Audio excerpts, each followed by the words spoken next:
Hello, this is Dr. Keeling again from Howard University.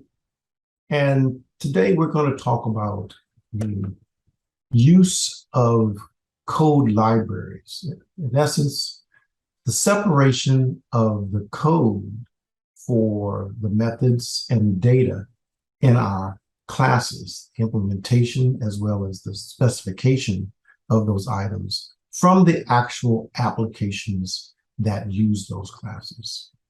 So I'm going to give you a bit of a real life illustration, a little oversimplified, but I think you'll find it helpful in understanding why, in many cases, it's necessary to separate the definition of classes, the code that define the classes, from the applications that actually use those classes.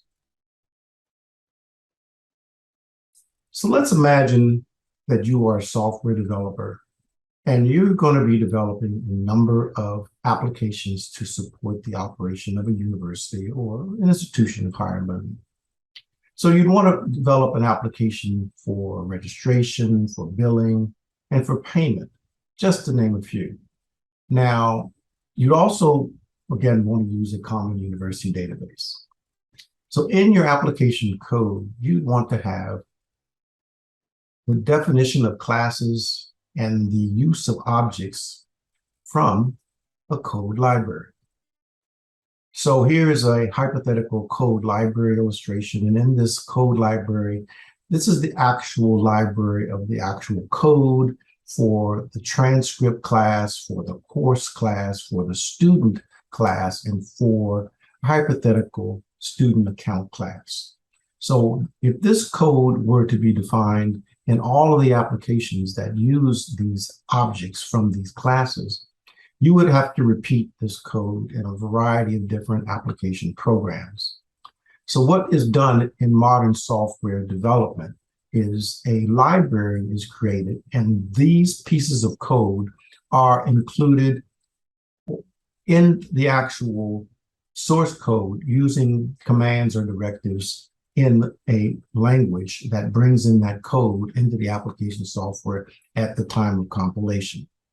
So in this particular example, the registration application software would need to have a transcript object that would be instantiated from the code from the transcript class and have certain operations and methods that are going to be performed on those objects, as well as objects from the course class and objects from the student class need to be instantiated to perform operations.